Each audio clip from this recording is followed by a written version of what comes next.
Now let's cross to former counter-extremism coordinator Charlotte Littlewood. Charlotte, as the Prime Minister tries to calm the waters when it comes to extremism, one of the most divisive political figures in recent times, George Galloway, is due to be sworn into the House of Commons as an MP. Why has it taken Rishi Sunak, do you think, so long to address the growing problem of extremism, which over the past few months, certainly since October the 7th, has become palpable? Why do you think, I mean, I thought his intervention was excellent, but then I thought, well, actually, it's your fault that this has all happened. Why so slow in taking up the cudgel, and what can he do to stop the scourge of extremism? Great question, because why so slow? Well, right now he's facing an election, and really this looks like a bid for votes rather than a proactive approach to tackling extremism, because what we need to tackle extremism is less rhetoric and more implementation.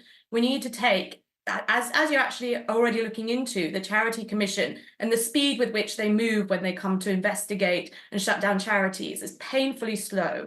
We need to stop hate preachers being able to come into the country in the first place. I know since 2016, I have recorded 9 entries into the UK of hate preachers that call for the death of blasphemers. That is completely unacceptable. The only response I have ever received as to why this happens is because there isn't the expertise, the linguistic expertise to ascertain what kind of speeches these people are making.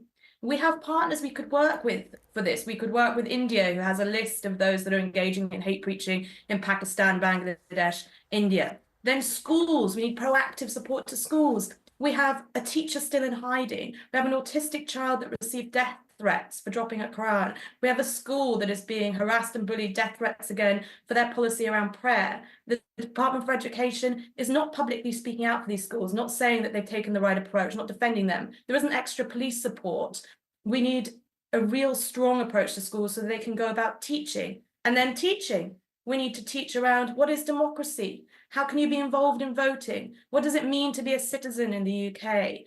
Tackle this idea that we should be against democracy, because that's where we are now with our youth.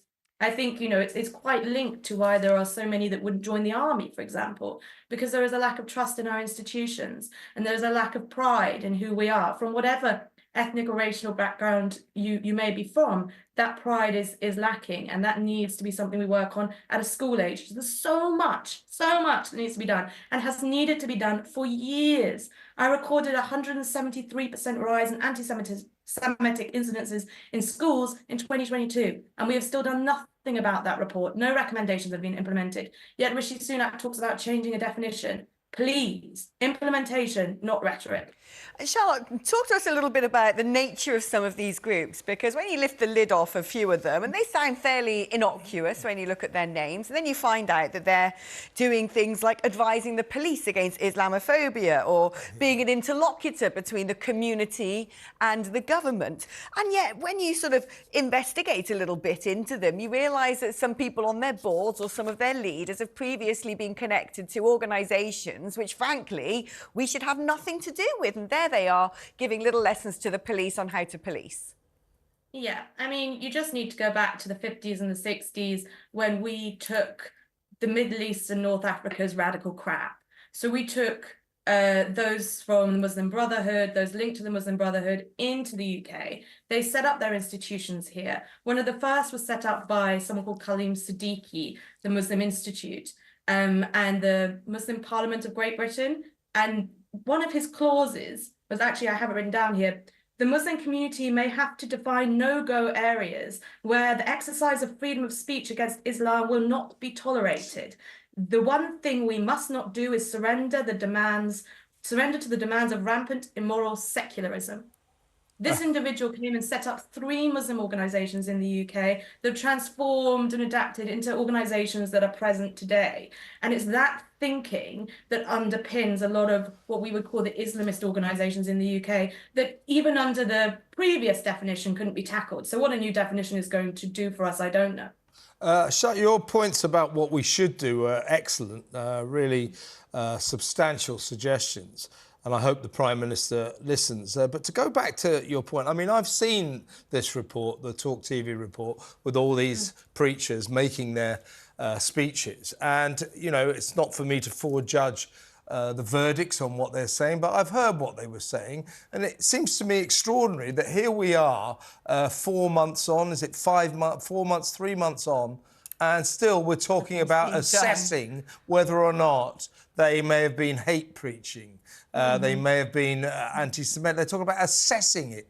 Look at these, look at these speeches. It's pretty damn obvious. So why has nothing been done since TalkTV screened that report? There are two things going on. One is there'll be a defense of this is all context. So I know that the verses they were referring to in these speeches were these end days verses. So they'll talk about, well, this isn't relevant to now, but it is relevant to now when they're talking about them in the context of October the 7th. If you're talking about killing Jews in the present situation, that there is no context of, oh, actually, no, that's just some kind of parable that's talked about in some future that doesn't exist. Not that that should be a acceptable context anyway, but that will be the kind of arguments that were being put forward, theological, contextual arguments. There'll be parallels to other awful verses in the Bible as well that get referred to, but they're not literal. But they're talking about this with regards to October the 7th. So you must remove this theological context. The other thing is the Charity Commission has the powers to strip trustees of their powers within charities and to remove charities altogether. But they are painfully slow because they follow various regulations to be able to do this. And I think it's about changing the way in which the Charity Commission can follow its own powers, expediting cases. It's about making practical changes. Again, it's not about definitions and rhetoric. You know, it disappoints me that it takes us to October the 7th to have something like this said publicly by our Prime Minister, but actually this is with no practical implementation. We're still trying to get the Prevent Review implemented. That is where the focus needs to be. The counter-extremism coordinators, of which I was one, all disbanded because we gave money to extremists, so the whole strategy was disbanded. And how embarrassing. But that needs to be rethought and brought back, because the whole point of that was to give money to the right sort of organisations that could tackle extremism, like the Quilliam Foundation. Unfortunately, it wasn't funded, and they then disbanded. So we gave money to extremist organisations. We didn't give money to the right organisations. They folded. And here we are, listening to the Prime Minister give us a speech about how we should define extremism. I mean, we've failed on so many corners. I could write a 10-point plan. I really could. Please You do, just, Charlotte. you just sort of did in a way. Please do. You did We'd in a love way. to see it. Charlotte, brilliant to thank talk you. to you. Thank you so much. Come and see us again soon.